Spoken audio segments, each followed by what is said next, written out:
Deməli, əgər bir qadın 30 yaşına çatıbsa, onun işi gücü, gözəl karyerası, bir-iki dənə sevgilisi münasibəti olubsa, o qadın kişilərin gözündə olur daha az istənilən qadın.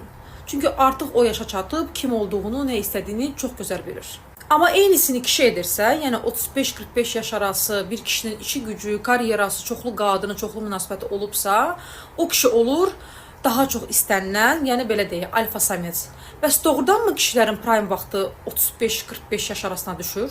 Deməli, ChatGPT deyir ki, kişilərin ən belə pik nöqtəsi prime vaxtı bioloji baxımdan düşür onların 20-30 yaş arasına.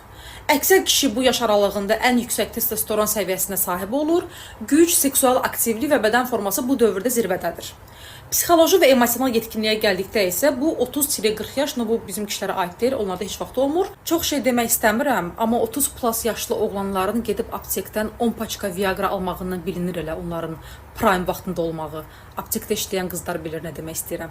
Və məncə siz nəyisə səhv salırsınız. Çünki 35-55 yaş arası kişilərdə midlife crisis olur, yəni orta yaş sindromu və siz hal-hazırda onu yaşayırsınız. Paylaşdığınız videolardan, etdiyiniz